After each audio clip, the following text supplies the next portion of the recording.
Hi, this is Tucker with your high frequency words for the new SAT list number 10.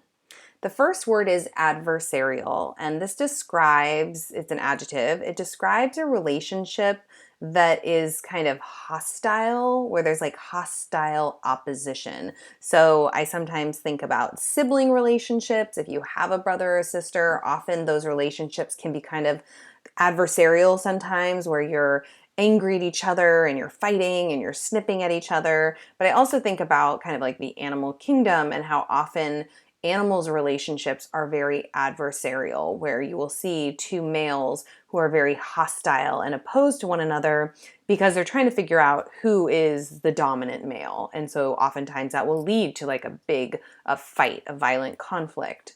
A brawl. So brawl has a noun form, which means an intense, loud fight. And there's also the verb form, which is to fight loudly and disruptively. So when you see the word brawl, you know you're either talking about a fight or you're talking about the act of fighting. And so again, thinking about animals, oftentimes animals will brawl. They will engage in these loud, violent, disruptive fights. Again, usually asserting dominance or over a mate or, some kind of a resource that's limited is causing the brawl. Brawl in that context being the actual fight or the noun form of the verb.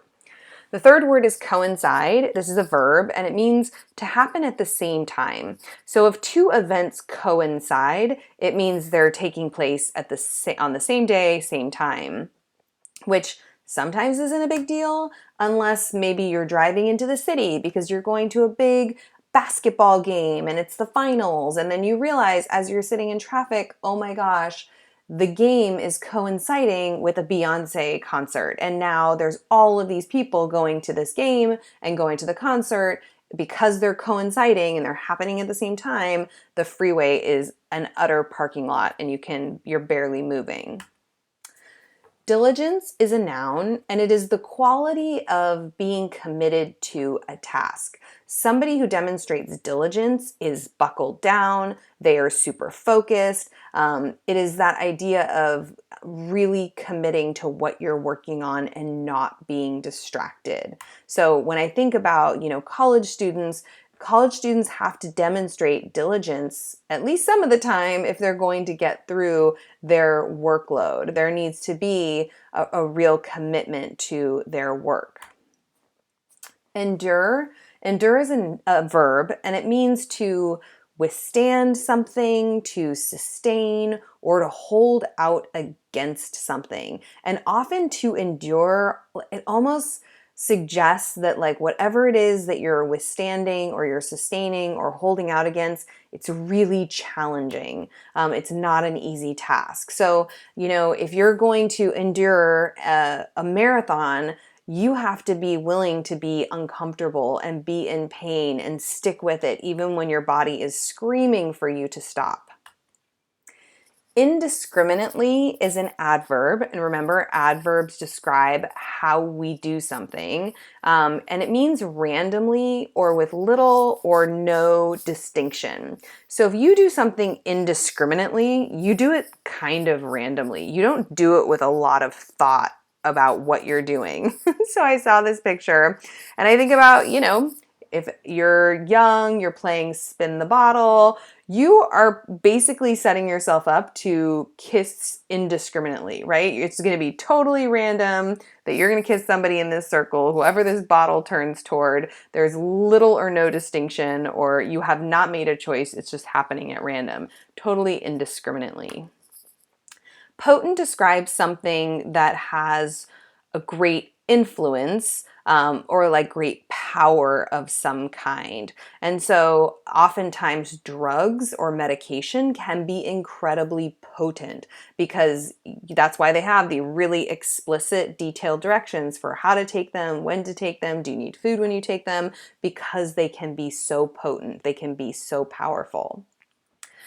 Reform has a noun version and a verb version. So the word reform as a noun is some change for the better, some improvement.